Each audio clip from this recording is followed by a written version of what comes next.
사순절 묵상. 오늘은 요한복음 6장 16절에서 21절 말씀 가지고 함께 나누겠습니다. 성경 봉독합니다. 날이 저물었을 때 예수의 제자들은 바다로 내려가서 배를 타고 바다 건너편 가버나움으로 갔다. 이미 어두워졌는데도 예수께서는 아직 그들이 있는 곳으로 오시지 않았다. 그런데 큰 바람이 불고 물결이 사나워졌다. 제자들이 배를 저어서 10여리쯤 갔을 때였다. 그들은 예수께서 바다 위로 걸어서 배에 가까이 오시는 것을 보고 무서워하였다. 예수께서 그들에게 말씀하셨다. 나다, 두려워하지 말아라. 그래서 그들은 기꺼이 예수를 배 안으로 모셔들었다. 배는 곧 그들이 가려던 땅에 이르렀다. 아멘. 예수님께서 오병이어 기적을 베푸신 후 사람들이 억지로 자신을 왕으로 삼으려고 한다는 것을 아시고 혼자서 산으로 물러가십니다.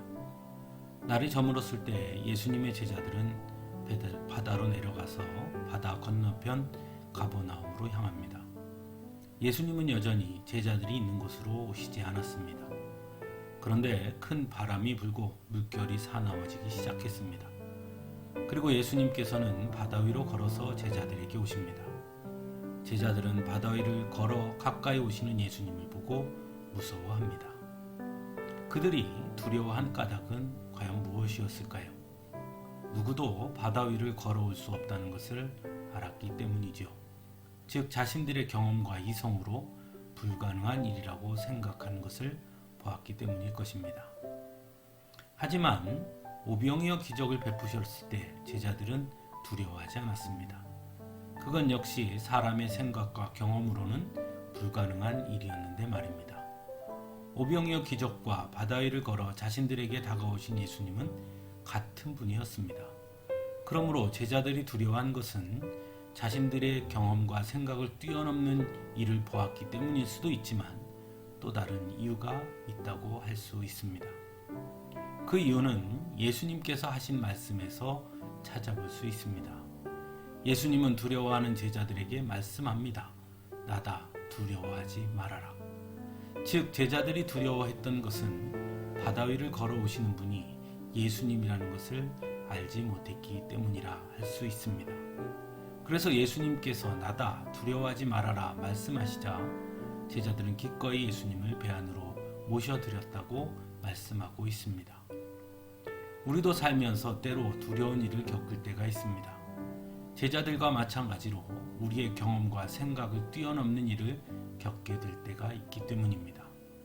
하지만 예수님께서 공생의 기간 동안 하신 말씀은 언제나 두려워하지 말아라, 내가 너희와 함께 있다 라는 말씀이었습니다. 즉 우리의 경험과 생각을 뛰어넘는 일이 있다고 하더라도 바로 그곳에 예수님이 함께 하신다는 것을 믿고 두려워하지 말라고 말씀하시는 것입니다. 믿음의 내용 중 하나는 예수님이 언제나 나와 함께 하신다는 것입니다. 그리고 예수님은 나의 경험과 생각과 이성을 초월하시는 분이라는 것을 믿는 것입니다. 그래서 예수님을 믿는 자에게는 능치 못할 일이 없다고 말씀합니다. 이 말씀은 예수님이 언제나 나와 함께 하신다는 것을 믿는 자는 능치 못함이 없으신 주님이 함께 하심으로 주님께서 역사하실 것임을 믿음으로 결코 두려워할 이유가 없다는 말씀이기도 합니다. 사랑하는 성도 여러분, 지금 여러분을 두렵게 하는 일이 무엇입니까? 여러분 앞에 큰 바람이 불고 물결이 사납더라도 염려하지 마시기 바랍니다. 왜냐하면 그 가운데로 예수님께서 오시기 때문입니다. 예수님은 언제나 우리를 홀로 두지 아니하시는 분이시기 때문입니다. 그러므로 두려움이란 다른 말로 이야기하면 예수님이 내 곁에 계시다는 것을 망각했을 때 오는 것입니다. 예수님은 임마누엘로 오셨습니다. 즉 언제나 우리와 함께 계시는 분으로 오셨다는 것입니다. 어제도 그리고 오늘도 또한 영원히 말입니다. 사순절 기간 나와 함께 하시는 주님과 더욱 깊은 교제가 있는 시간이 되기를 간절히 바랍니다. 함께 기도하겠습니다.